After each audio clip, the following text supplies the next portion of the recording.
After God had chosen for himself a man called Abram, by grace, not because of his works, from whom God would make a nation or a people, dead people out of the dead. He made them a nation of the dead, if I may say. They walked and at times saw the glimpses of the majestic God of the universe. They became the custodian of his laws and sacraments. They had a rare privilege to be called by his name, even though they were as dead as the other nations they were taken graciously out from. Yet they cease not testing, failing, and angering God. We see them being taken out of Egypt in slavery with truly a mighty hand. Yet, just after this, the deadness of their hearts prevailed against them, in that they could not do anything but rebel against God, against that which evidently is so mightily and transcends all earthly possibilities. Immediately after this deliverance, they tempted God 10 times, he says. That was a very short period of time. You can see in Numbers chapter 14 verse 22. These are the people who lived for more than 400 years without God under Egyptian slave masters. Yet, when he had finally showed himself to them, they all of a sudden could not live for more than 40 days without a God. I hope you remember the story of Moses as he went to speak with the Lord on top of Mount Sinai, and Israel in turn decided to make their own gods of gold. Most surprisingly, they did this with Aaron, the high priest, God's high priest. He was heavily involved as he showcased once and for all his leadership skills and hidden talent in changing earrings into a golden molten calf.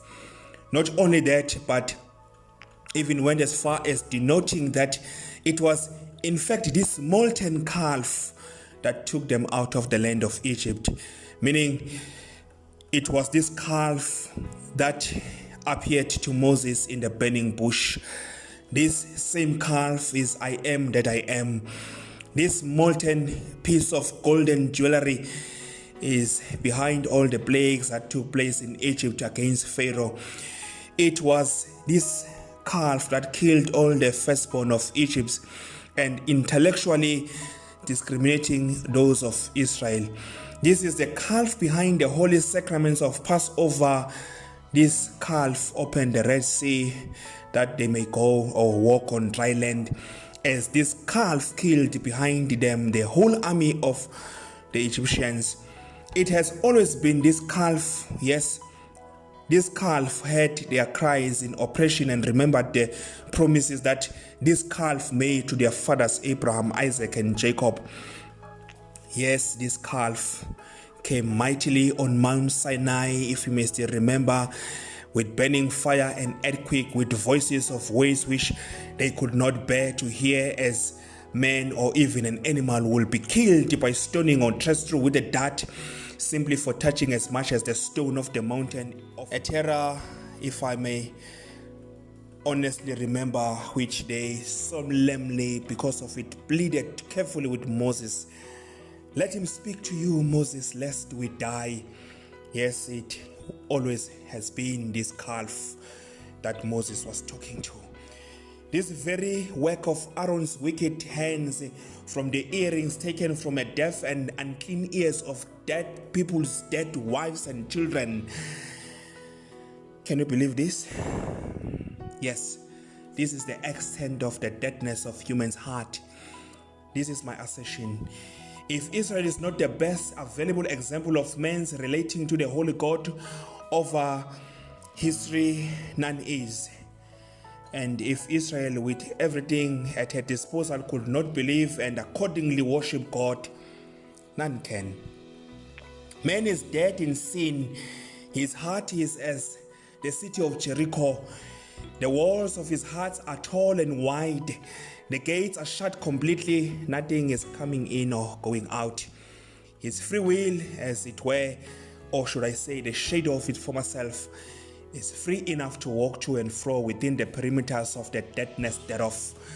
The larger the number of men you see physically, the greater the army of nothing but dead and very dry bones spiritually.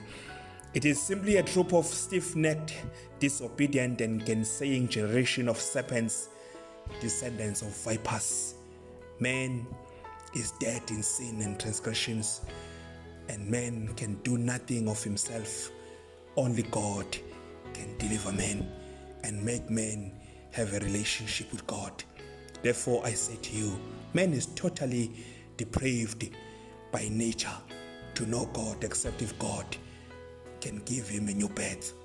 Except a man be born again, he cannot see the kingdom of God, as Jesus said. God bless you.